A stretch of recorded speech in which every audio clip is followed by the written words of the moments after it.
एजेंसियां बता रही हैं वो बहुत कुछ है गोवा के बारे में जानना। मणिपुर से सीधा गोवा की तरफ बढ़ें और उस पर चर्चा लाजमी है। बहुत सारे साथी हमारे लगातार बैठे हुए हैं और यहाँ पर किशोर नाइक गांवकर जी हैं जो गोवा के बारे में बहुत कुछ बताने के लिए तैयार हैं। लेकिन गोवा की 2017 की क्या दलीय स्थिति थी एक बार फटाफट देख लें और फिर अब आ जाएं गोवा में कि गोवा में आज की तारीख में अगर चुनाव करवा दिए जाए, वोटिंग करवा दिए जाए तो क्या स्थिति होती है। अभी देखिए, बीजेपी 2017 में 13 सीटों के साथ दूसरे नंबर की पार्टी बनी थी और कांग्रेस 17 सीटों के साथ नंबर 1 पार्टी बनी थी। उस वक्त गोवा में कांग्रेस 17 सीटों के साथ, टोटल सीटें गोवा में 40 विधानसभा की, छोटा सा स्टेट है, 40 सीटें, 21 सीट चाहिए सरकार बनाने वाले यानी कि बहुमत के लिए और 21 सीटें किसी के पास नहीं, यानी आप समझ सकते हैं कि एक हंग असेंबली सामने। लेकिन 2017 में हुआ क्या, वहाँ के प्रभारी थे कांग्रेस के प्रभारी दिग्विजय सिंह जी, रात को होटल में सोए रह गए और सुबह सुबह चिड़िया चुग गई खेत। वो चिड़िया कौन थी? तो वो चिड़िया थी बीजेपी जो सरकार बना ले गई। साथ ही नहीं, वो 8 सीटों के साथ में, मतलब यहाँ 13 और प्लस 8 21 सीटों के साथ दावा ठोक दिया। अब आज की परिस्थितियाँ क्या होंगी ये फटाफट समझ लेते हैं और जरा लेकर के आ जाइए गोवा की जो सीटें हैं। हमारा सर्वे क्या कहता है। विजय शुक्ला जी हमारे साथी बैठे हुए हैं, थोड़ा मुस्कुरा रहे हैं गोवा के नाम पर कि गोवा में क्या कुछ है। जरा फटाफट दिखाइए कि जहां टीएमसी भी है, जहां अब आम आदमी पार्टी भी है, शिवसेना है, इन तमाम लोगों के बीच गोवा के लोग परेशान हैं और कह रहे हैं कि अभी भी वही परिस्थितियां बनने वाली है दोस्त जो परिस्थिति 2017 में थी। यानी परिस्थितियां अगर देखें हमारे सर्वे में, अगर आप पिछला सर्वे देखें वहां कांग्रेस सरकार बनाती हुई नजर आ रही थी लेकिन अभी नजर नहीं आ रही है। कांग्रेस थोड़ी पिछड़ गई है और 17 से 19 सीटें कांग्रेस, 13 से 15 सीटें बीजेपी और अदर्स के खाते में 7 से 9 सीटें। इन आंकड़ों के साथ सीधे किशोर जी आपके पास आना चाहूंगा, क्या कुछ कहेंगे इन आंकड़ों को देख करके? आपका सर्वे बहुत ही करीब सर्वे है, एक्चुअल ग्राउंड सिचुएशन से मिलता जुलता है। लेकिन जैसे जयशंकर जी ने बताया कि जब मणिपुर में जैसे अगर हंग असेंबली हुई तो बीजेपी ही सरकार करेगी, तो गोवा में भी ऐसा ही सिचुएशन है। अगर हंग असेंबली बनी तो बीजेपी ही सरकार करेंगे और बीजेपी ओपनली वो कहती है, ओपनली बताती कि हमको अगर 15 भी सीट मिले तो हमारी ही सरकार हो जाएगी। और इससे कांग्रेस की हालत बहुत बुरी हो रही है क्योंकि जब बीजेपी ऐसी प्रचार करती है तब कांग्रेस के मोहल्ले में हलचल बन जाती है कि कांग्रेस के लोग सब बीजेपी में आ जाएंगे। तो बाकी के सब विरोधी दल अभी यही प्रचार कर रहे हैं कि आपने अगर कांग्रेस को वोट किया तो वो सीधे बीजेपी में जाएगा। इसलिए आज ही अभी 1 घंटे पहले कांग्रेस के जिन लोगों को उम्मीदवारी मिली है उन सब लोगों ने आज यहाँ पणजी में मंदिर में जाके भगवान के सामने शपथ ली है कि हम अगर चुन के आए तो किसी भी तरह से हम बीजेपी में नहीं जाएंगे या कांग्रेस को दगा नहीं देंगे। बाद में उन्होंने चर्च गए, चर्च क्रॉस के सामने उन्होंने शपथ ली और एक मस्जिद में जाके वहां भी शपथ ली। लेकिन ये शपथ अभी गोवा के लोग हैं वो इस शपथ पे कितना भरोसा रखेंगे वो एक अलग सी चीज है। क्योंकि गोवा में आप दल नहीं बदलेंगे इस पे कोई भी भरोसा नहीं करेगा क्योंकि दल बदलने का एक सेंटर देश का अगर कोई है तो वो गोवा है, क्योंकि गोवा के कारण ही एंटी डिफेक्शन लॉ आया। ये तो बात हम भूल नहीं सकते। आपके सर्वे में मैं थोड़ा एक बदल करना चाहता हूं। जो यहाँ पे ग्राउंड रियलिटी और हमारा जो ये है वो हमने जो सर्वे हमारे जो प्राप्त स्थिति है उसमें बीजेपी 16 या 17 सीटों पे जा सकती है ऐसा, और कांग्रेस सेकंड है। लेकिन आपका सर्वे सच हो क्योंकि अभी जो सिचुएशन हुआ है गोवा में आफ्टर डिक्लेरेशन ऑफ कैंडिडेट वो बीजेपी के लिए बहुत ही चैलेंजिंग सिचुएशन बन चुका है। एक तरफ उत्पल पर्रिकर का रेजिग्नेशन, दूसरी तरफ अपने लक्ष्मीकांत पार्सेकर जो एक्स सीएम है वो अभी रेजिग्नेशन देने जा रहे। दूसरी बात, अब श्रीपाद नाइक जो है जो केंद्र में केंद्रीय मंत्री हैं उनके बेटे ने एक विधानसभा मतदार संघ में उनका बेटे का नाम है, वो अभी डिक्लेयर नहीं हुआ है। अगर उनके बेटे को भी नहीं मिला तो वो भी वहां पे रिवोल्ट कर सकते हैं। सो वो एक ऐसी बात हुई है कि जो कांग्रेस से या दल से जो विधायक बीजेपी में आ चुके हैं, उन उन लोगों ने आज बीजेपी अपने हाथ में ली है। और जिन लोगों ने यहाँ पे बीजेपी की स्थापना की, बीजेपी को यहां तक लेके आए, वो लोग आज बीजेपी में बाहर जा चुके हैं। अभी आप अगर देखें तो गोवा में बीजेपी को रुझवाने के लिए जिन लोगों ने काम किया वो है मनोहर पर्रिकर, जिनके बेटे को आज वहां पे टिकट नहीं मिल रही है। दूसरे है लक्ष्मीकांत पार्सेकर, जिनको आज बीजेपी ने बाहर फेंका है। तीसरे है राजेंद्र आर्लेकर, जो 2017 में पराभूत हुए, उनको अभी राज्यपाल भेजा गया है। और श्रीपाद नायक है, जो आज अपने बेटे के लिए प्रयास कर रहे हैं, लेकिन उनके बेटे को अगर नहीं मिली टिकट तो वो भी वहां पे रिवोल्ट करेंगे। तो पूरा जो ओरिजिनल बीजेपी है वो अब अभी दूसरे अवतार में आ चुका है। सेकेंडली, एक बहुत ही इंपॉर्टेंट चीज जो है, जो दिनेश जी ने बताई कि दोस्ती भाजपा और कांग्रेस के विधायकों में इतनी दोस्ती बन चुकी है कि वो किसी भी दल में अगर रहे तो उनको कोई अलग सा मायना नहीं रखते। वो समझते हैं कि दोनों एक ही है, हम कहां पे भी फिट हो सकते हैं। और एक बहुत बड़ी बात जयशंकर जी ने बताई कि गोवा के पूरा पॉलिटिक्स जो गोवा का है वो लैंड इशू पे बेस है। यहाँ पे रियल एस्टेट ने इतना माहौल बनाया है। गोवा का लैंड जो है वो सोने की अंडी जैसा है। और आप अगर देखें तो आज भाजपा में जो लोग हैं, जब केंद्र में भाजपा सरकार आई तो यहाँ के कांग्रेस के दल में जो रियल एस्टेट डीलर पॉलिटिशियन थे वो सब अब भाजपा में आ चुके हैं और उन्होंने अपना बस्तान भाजपा में बिठाया है। अभी भाजपा ने जो 34 उम्मीदवार की सूची जारी की है, उसमें विश्वजीत राणे और उनकी बीवी को उम्मीदवारी है, बाबूश मोन्सेरात और उनके बीवी को उम्मीदवारी है। ये सब लोग इस लैंड डील में हैं और वो अभी भाजपा में स्थिर हुए हैं। अगर भाजपा की सरकार आई, मैं एक बात बताना चाहता हूं कि गोवा में किसी की भी सरकार आए तो राणे और मोन्सेरात उसमें रहेंगे ही रहेंगे। वो चाहे सरकार बीजेपी की हो, वो चाहे सरकार कांग्रेस की हो। अभी माइकल लोबो जो कांग्रेस से अभी बीजेपी से कांग्रेस में गए हैं, वो अभी कांग्रेस में वो और उनके बीवी को वहां पे टिकट मिला है। अगर कांग्रेस का सरकार आया तो ये माइकल लोबो और राणे और मोन्सेरात को अपनी तरफ लेके जाएंगे, सरकार बनाएंगे। अगर बीजेपी का सरकार आया तो ये राणे और मोन्सेरात लोबो को वहां से उठाएंगे, अपनी तरफ लाएंगे और सरकार बनाएंगे। ये सब एरिथमेटिक गोवा के लोगों को अभी बहुत ही समझ में आया है। लेकिन गोवा के लोग क्या करते हैं और किसको चुनते हैं, ये देखना बहुत ही बड़ी चीज है और बहुत बड़ा ये है। इसीलिए मैंने शुरुआत से ही कहा है कि ये इलेक्शन गोवा के लिए बहुत ही अलग सा इलेक्शन है और गोवा के एग्जिस्टेंस के लिए ये इलेक्शन बहुत ही बड़ा मायना रखता है। इलेक्शन बहुत बड़ा मायने रखता है गोवा के एग्जिस्टेंस के लिए। अमलेंदु जी, फटाफट आपकी राय जानना चाहूंगा इस ओपिनियन पोल पे, गोवा के ओपिनियन पोल पे।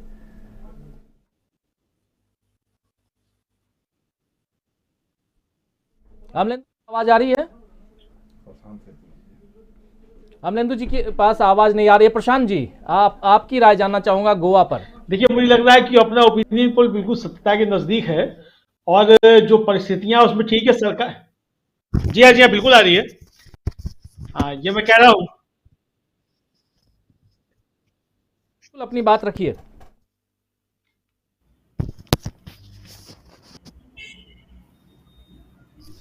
बोलिए।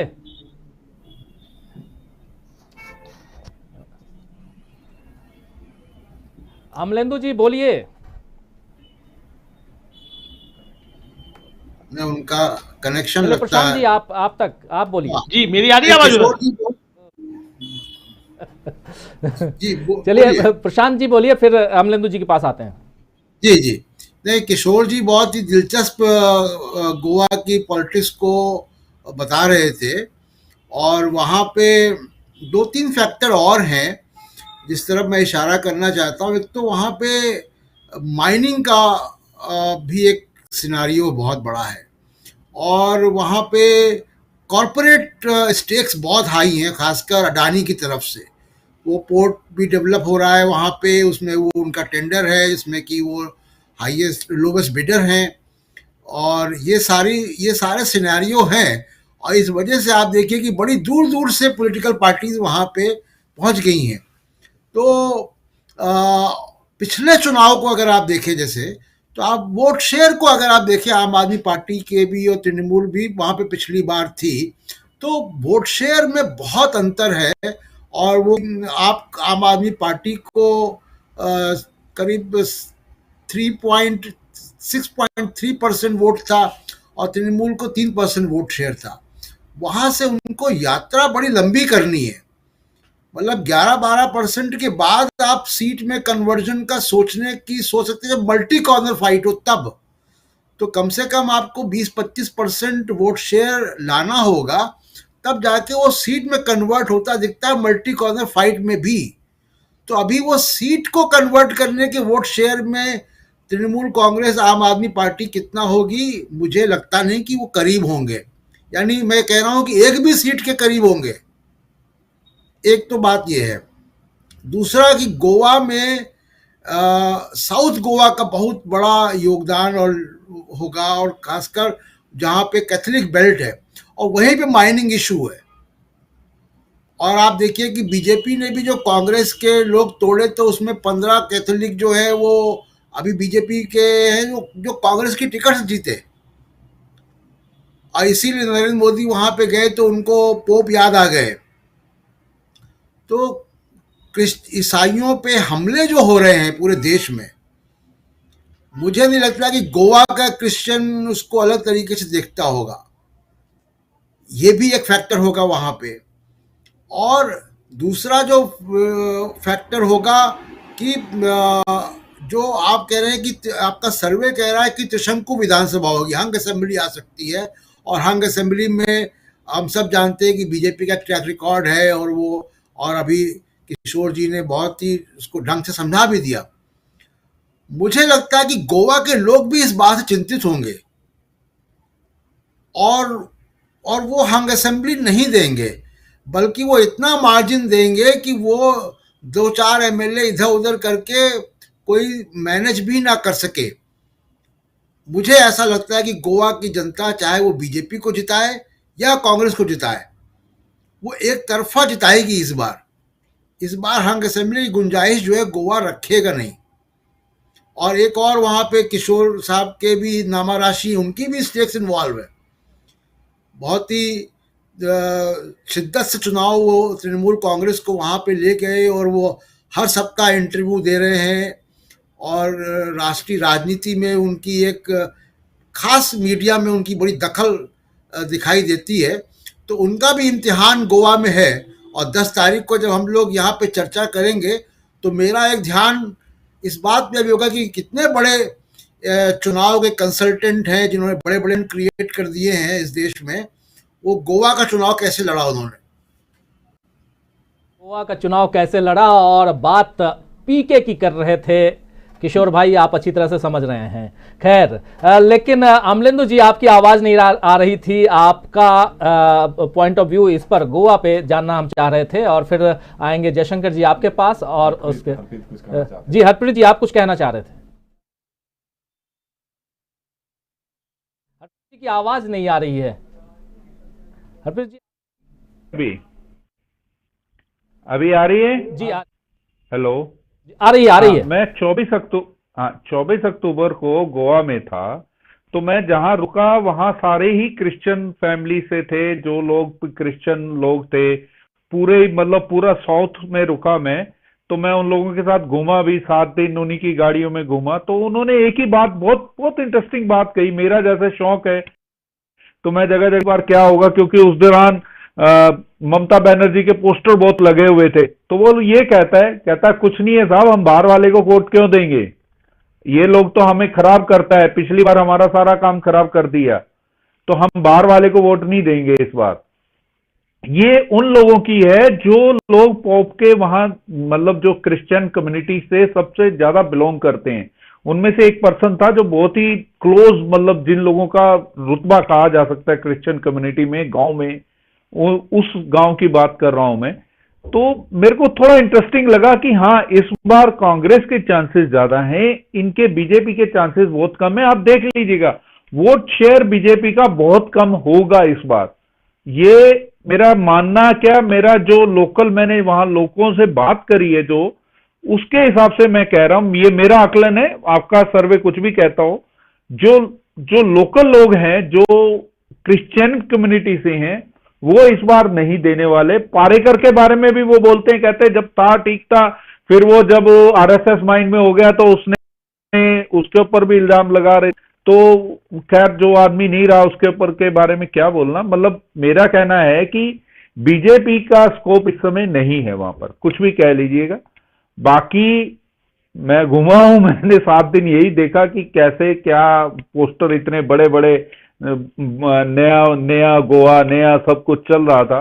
तो वो बोलते हैं भाई साहब ये ड्रामा है, ये पैसा खर्च करके आ रहे हैं लोग, इनको पैसा। उसका आदमी का एक क्वेश्चन और था कि इन लोगों के पास पैसा कहां से आ रहा है, लोकल आदमी तो पैसा दे नहीं रहा है इनको। अब ये देखिए ना, अब इस चीज को कोई नहीं कवर करता है। चलिए तो भाई मैं कुछ कहना रोकता हूं चाह अभी। रहे हैं जी किशोर भाई। हाँ, बहुत ही सही बात बताई आपने। और एक बहुत ही एक दिलचस्प ये है कि टीएमसी और एमजीपी का अलायंस हो चुका है यहाँ पे। एमजीपी है वो ट्रेडिशनल अलायंस पार्टनर बीजेपी का है। अगर टीएमसी एमजीपी के इस सर्वे में जो अदर सीटें जो दिखाई दी है, उसमें से अगर 3-4 भी सीटें हो तो उसमें से 3 सीट या 2 सीट वो एमजीपी के रहेंगी। और जब एमजीपी के 2 सीट या 3 सीट भी आए तो वो बीजेपी के ही साथ जाएंगे, ऐसा भी एक सिचुएशन है। और एक बहुत ही इंटरेस्टिंग थिंग गोवा में है, वो है नया दल जो गोवा के युवकों ने वो दल क्रिएट किया है, वो है रिवॉल्यूशनरी गोवंस पार्टी। ये रिवॉल्यूशनरी गोवंस पार्टी का इतना सिचुएशन गोवा में बन चुका है कि वो that parties focus is to guard the Goan identity. उन्होंने एक पोगो बिल करके लाया है, पर्सन ऑफ गोवन ओरिजिन।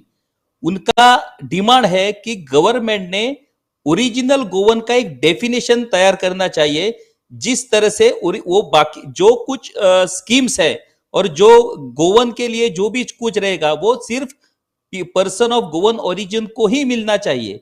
और वो बिल लेके वो अभी प्रचार कर रहे हैं। उन लोगों, उन युवकों ने जो एक एनवायरनमेंट यहाँ पे क्रिएट किया है, वो इस दल को हम पूरे तरह से निग्लेक्ट नहीं कर सकते। जैसे अभी सिंह जी ने बताया कि, और प्रशांत टंडन ने जो बताया कि गोवन में give verdict to a single party in a full majority way, वैसा भी गोवा में हो सकता है। और आरजीपी जो रिवॉल्यूशनरी गोवंस पार्टी है, वो इस चुनाव में कुछ ना कुछ चमत्कार करेगी, ऐसा दिखता है। Let's see what happens on 14 फरवरी। बिल्कुल, 14 फरवरी को क्या कुछ होगा ये तो देखना है ही। लेकिन जयशंकर जी, आप क्या कहेंगे इस पे? नहीं, जो लोगों ने कहा उससे अलग कुछ नहीं है। मैं सिर्फ किशोर से 1-2 बात समझना चाहूँगा। एक तो पहली बात यह है कि भारतीय जनता पार्टी के चुनावी मानदंड जो हैं अलग अलग राज्यों में अलग अलग हो जाते हैं। जैसे भारतीय जनता पार्टी के नेतृत्व ने कहा कि इस बार जो है एक परिवार से सिर्फ एक ही टिकट दिया जाएगा, लेकिन हमने देखा कि गोवा में विश्वजीत राणे और उनकी पत्नी दिव्या राणे को भी टिकट दिया, या बाबू मोन्सेरात और उनकी पत्नी अनासुया क्या मोन्सेरात हैं, उनको भी दिया है, टिकट दे दिया है, 2 लोगों को दे दिया है। और दूसरी बात, एक चीज़ और मैं समझना चाहूँगा स्पेशली किशोर से, कि पिछले चुनाव में भारतीय जनता पार्टी ने ये कहा था कि हम गोवा के लोगों को बेहतरीन किस्म का गोमांस उपलब्ध कराएंगे और ज़रूरत पड़ेगी तो हम कर्नाटका से ले आएंगे। उत्तर भारत में यही भारतीय जनता पार्टी गाय हमारी माता है कि नारा लगाती है, और गोवा में जब जाती है तो कहती है कि हम गोमांस उपलब्ध कराएंगे, बेहतरीन किस्म का गोमांस उपलब्ध कराएंगे। इस बार क्या सिनेरियो बन रहा है, एक तो एक समझा दीजिएगा। और दूसरा, मुझे जहाँ जो हमको जो सूचनाएं मिलती रही हैं कि तृणमूल कांग्रेस की जो शुरुआती जो चमक थी वो धीरे धीरे अब फीकी पड़ने लग गई है, क्योंकि कई लोग जो कांग्रेस से चले गए थे, टीएमसी में चले गए थे, उन लोगों ने यह कह करके टीएमसी छोड़ दिया कि साहब ये तो ज़्यादा डिक्टेटर पार्टी है, हम तो भाजपा को ही समझते थे, लेकिन ये तो उसमें भी इसी ढंग का काम हो रहा है, इसलिए हम यहाँ से हट करके वापस अपने घर जा रहे हैं। तो ये भी एक बात देखने को मिली। हमको लग रहा है कि चुनाव आते आते कांग्रेस और भारतीय जनता पार्टी के बीच में ही मुख्य संघर्ष हो जाएगा, आम आदमी पार्टी और तृणमूल कांग्रेस कहीं कहीं कुछ कुछ वोट पा जाएंगे, कहीं वोट परसेंटेज उनका बढ़ सकता है, एक आध सीटें भी मिल सकती हैं। हाँ, एमजीपी को जरूर 2-3 सीटें मिलेंगी, लेकिन अगर कांग्रेस सरकार बनाने की स्थिति में आती है तो मत भूलिए कि शरद पवार उनके पीछे कहीं न कहीं हैं, तो उनका भी एमजीपी के लोगों से काफ़ी रहा है, घनिष्ठ रिश्ता रहा है। चूँकि महाराष्ट्रवादी गोमांतक पार्टी है वो, तो शिवसेना और उनके साथ भी उनके संपर्क हैं। तो अगर ऐसी ज़रूरत पड़ेगी तो हो सकता है कि उनका भी झुकाव जो है कांग्रेस की तरफ जाए, अगर ऐसी स्थिति बनती है तो। जी, पहले तो किशोर जी आप हमको जरा बता दीजिए। बिल्कुल सही जयशंकर जी, आपने बताया कि जो मुख्य जो फाइट होने वाली है वो बीजेपी और कांग्रेस के दरमियान ही हो जाएगी। टीएमसी का आपने जैसे बताया कि शुरुआत में जिस तरह से टीएमसी का आगमन हुआ यहाँ पे और जिस तरह से उन्होंने अपना एक ये तैयार किया, वो रेशो उनका नीचे जा रहा है। एक बहुत ही इंटरेस्टिंग ये देना चाहता हूं मैं कि एक एलेक्स रेजिनाल्ड करके एक एमएलए थे कांग्रेस के, जिनको कांग्रेस की उम्मीदवारी जाहिर हुई, उसके बाद उम्मीदवारी देने के बाद भी वो कांग्रेस से रिजाइन हुए और टीएमसी में गए। वहां पे टीएमसी ने उनकी उम्मीदवारी जारी की, उसके बाद उन्होंने टीएमसी का रेजिग्नेशन दिया और वो वहां पे खड़े रहे। उनको एक माइकल लोबो जो बीजेपी से कांग्रेस में गए हैं, उन्होंने एश्योर किया था कि हम आपको कांग्रेस में लेंगे, लेकिन जब वो टीएमसी से बाहर निकले तब कांग्रेस ने उनके अपने विधानसभा क्षेत्र का अपना उम्मीदवार घोषित किया। सो अभी वो लटक गए, अभी उनको इंडिपेंडेंट वहां पे लड़ना होगा। सो ऐसे इंटरेस्टिंग बातें हो रही है, और जो लोग पहले शुरुआत में टीएमसी में गए वो लोग अभी धीरे धीरे से टीएमसी से बाहर निकलने शुरू हो गए, इसलिए टीएमसी का जो ग्राफ है वो नीचे नीचे जा रहा है, उसमें कोई ये नहीं दिख रही। दूसरी बात जो आपने बताई कि एमजीपी एक ऐसी पार्टी है जो सुदीन ढवळीकर जी है, जो लीडर है एमजीपी के, उनका रिलेशन शरद पवार से भी है, उनका रिलेशन नितिन गडकरी से भी है, उनका रिलेशन शिवसेना से भी है। उनका एक ही उद्दिष्ट है, ध्येय है कि वो गोवा के मुख्यमंत्री बनना चाहते हैं। अगर हंग असेंबली में ऐसा सिचुएशन हुआ कि उनको अगर मुख्यमंत्री कोई भी दल करे, वो कांग्रेस करे या बीजेपी करे, वो उनको सपोर्ट करेंगे। सो ऐसा इंटरेस्टिंग, गोवा में कुछ भी एक अकेला इंडिपेंडेंट होके भी यहाँ मुख्यमंत्री बन सकता है, क्योंकि वो अगर एक नहीं मिला तो सरकार नहीं बन पाएगी। ऐसा इंटरेस्टिंग स्टेट ये गोवा है। गोवा एक अजीब, अभी एक बुक रिलीज हुआ है, हमारे सीनियर जर्नलिस्ट संदेश प्रभु देसाई, उन्होंने एक बुक लिखा है अजीब गोवा का गजब पॉलिटिक्स। ये बुक में ये सब गोवा का जो है वो अजीबनेस इस बुक में आपको पढ़ने को मिलेगा। आप जरूर ये किताब पढ़े, उसमें से गोवा का सब इंफॉर्मेशन, पॉलिटिकल इंफॉर्मेशन आपको मिलेगा। इंफॉर्मेशन पाना हो तो लेकिन थोड़ा सा जयशंकर जी भी बोल रहे हैं और ये भी समझना चाहूंगा, वहां बीफ पॉलिटिक्स क्या है ये भी थोड़ा बताइए, क्योंकि बीजेपी लगातार जो किशोर भाई पूर्वोत्तर की अगर बात करें, हम नॉर्थ ईस्ट की बात करें, वहां भी बीफ पॉलिटिक्स बीजेपी की अलग है और गोवा में भी कमोबेश वही स्थिति दिखाई देती है जो नॉर्थ ईस्ट की दिखाई देती है, लेकिन दिल्ली में बातें कुछ और होती हैं। क्या कहेंगे राजीव जी? गोवा का एक अलगपन यह है कि गोवा के जो पूर्व लीडर थे बीजेपी के, मनोहर पर्रिकर, उन्होंने गोवा के बीजेपी का एक अलग सा इमेज तैयार किया था। वो सीधे वो स्ट्रेट वे बोलते थे कि वो बीजेपी, दिल्ली की बीजेपी क्या सोचती है वो मुझे नहीं लगता, ये मेरी बीजेपी है, यहाँ ये नहीं चलेगा, यहाँ वहां वो नहीं चलेगा। सो उसने एक अपना एक इमेज क्रिएट किया था और लोगों का विश्वास उन्होंने संपादन किया था। इसीलिए बहुत से कैथोलिक जो लोग हैं, वो कैथोलिक लोग भी उनके साथ आए, उनको सपोर्ट किया। अभी बीफ का जो इश्यू है, वो बीफ के इश्यू पे जो बीजेपी का स्टैंड गोवा में रहा है और बीजेपी का स्टैंड बाकी के राज्यों में रहा है, उनके ऊपर पहले लोगों ने विश्वास रखा, लेकिन अभी वो विश्वासघात हुआ। 10 बरस हुए अभी उनके टेन्योर के लिए। So now the real image of BJP has been clearly identified by this minority section, and as one of the panelists have said that they are totally now come out of that dream कि BJP can be acceptable for them, but now they have decided कि no, it is very difficult to go along with BJP.